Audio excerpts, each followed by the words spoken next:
Hello everyone, I am Dr.Dhwani and I am here to speak about primary health care.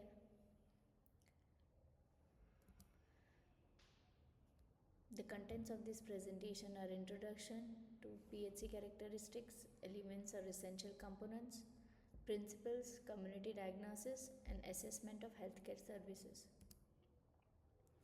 Primary health care. Essential healthcare based on practical, scientifically sound, and socially acceptable methods and technology made universally accessible to individuals and families in the community through their full participation and at the cost that the community and country can afford to maintain at every stage of their development in the spirit of self reliance and self determination. In 2018, on the occasion of WHO Day, it was reiterated that primary health care is the key to achieve universal health coverage and health for all.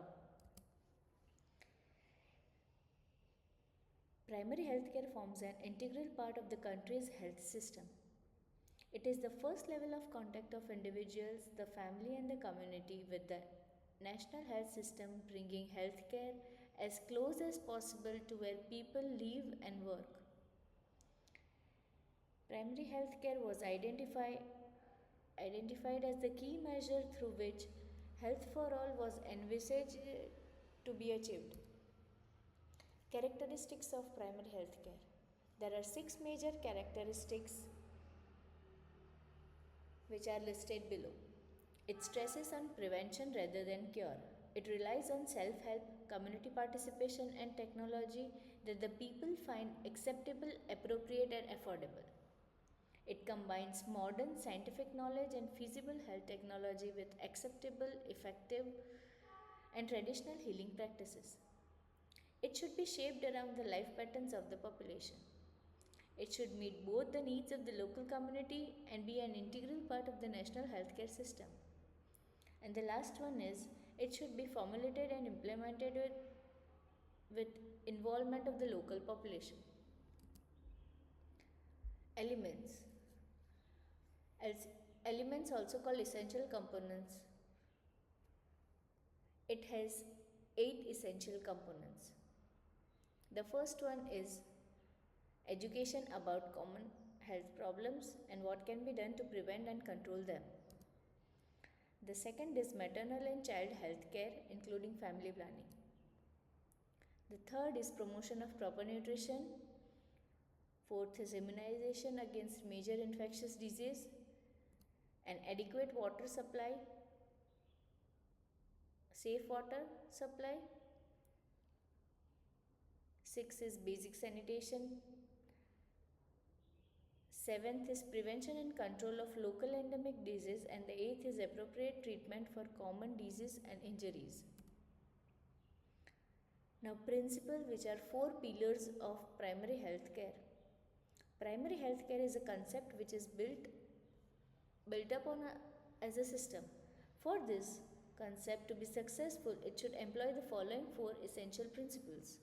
The first one is community participation. While most of the efforts in PHC come from the state, the system of PHC should be based on full participation and involvement of the community. It is keen to placing people's health in people's hands. The best concept of community participation is ASHA's village health guides and trained birth attendants. The second one is appropriate technology. It is one which is scientifically sound, adapted to local needs, acceptable to those who apply it and to those on whom it is applied, and which can be maintained by the people as a part of self reliance and is within the resources which can be afforded by the community and the nation. For example, use of coconut water for oral rehydration. The third is intersectoral coordination. Healthcare, especially PHC's preventive and promotive functions, cannot be executed in isolation by the health sector alone.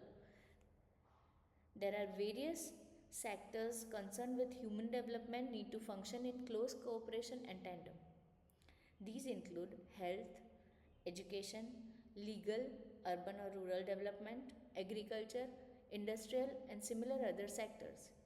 Even at the grassroots level, healthcare functionaries cannot function in isolation but need to function along with various functionaries for obtaining the best results. Anganwadi, which is a part of Integrated Child Development Services program, is the best example of sectoral coordination. Equitable distribution. Health services should be available to each and every in the community and not depend on one's capability to pay for the services.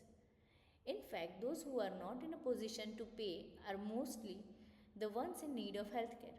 Similarly, disadvantaged groups within the homes or society, for example, women in a household or persons belonging to scheduled castes, scheduled tribes in the community, should have equal access and right to provision of healthcare for it to be successful.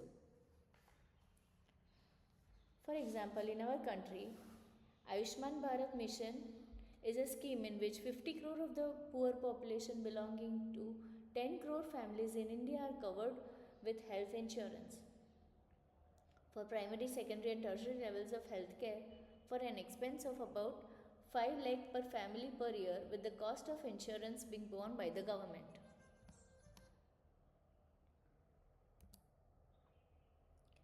Community diagnosis. It is defined as the profile and pattern of the mortality, morbidity, risk factors, and their biological, psychological, and socio-economic determinants in a defined community. Steps in making community diagnosis. Community diagnosis is made on the similar steps as we undertake to make the diagnosis of our individual patients, in which we collect the details of history, finding of physical examination, and various diagnostic test results. Similarly, for making a community diagnosis, we collect the details of socio-demographic factors as age, sex, educational, occupational, and income-wise distribution, environmental factors as housing, safe water, and sanitation, details of important causes of mortality and morbidity, about the risk factors for various diseases as tobacco use, and the healthcare facilities available in the community. Based on the analysis of above data, we identify the needs of the community. These needs can be of two types, namely professionally identified needs and the felt needs. Professionally identified needs are which are identified as important by the healthcare providers, and the felt needs are which are felt important by the community members, out of which some may be important while others may not be relevant to health. Now, once the needs have been identified in the above scientific manner, we write down the needs in a few sentences which become the community diagnosis. Thereafter, we take various steps to address the various issues mentioned in the community diagnosis. These steps are called community treatment.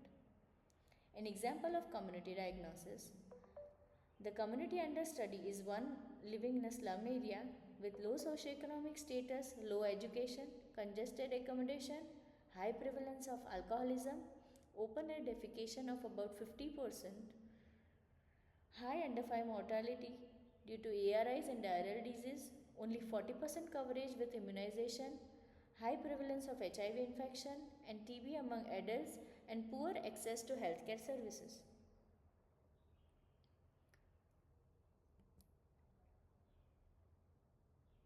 Now, parameters to be accessed for providing healthcare services to the community. Once the community diagnosis has been made, the required healthcare services to address the identified community needs should be planned. While planning these services, they should be assessed on the following parameters: relevance, adequacy, accessibility, availability, affordability, and completeness. Relevance means whether that particular services is required at all for that community or not. Adequacy.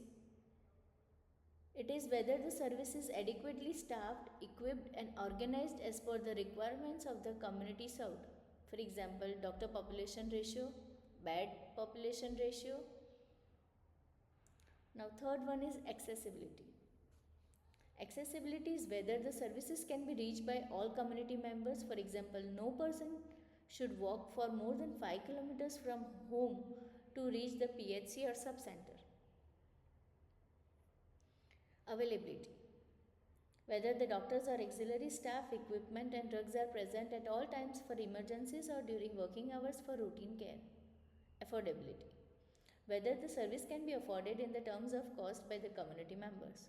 Completeness, whether the service has all the ingredients, namely promotive, preventive, causative, and rehabilitative. Now, there is a three-tier approach for healthcare in a community.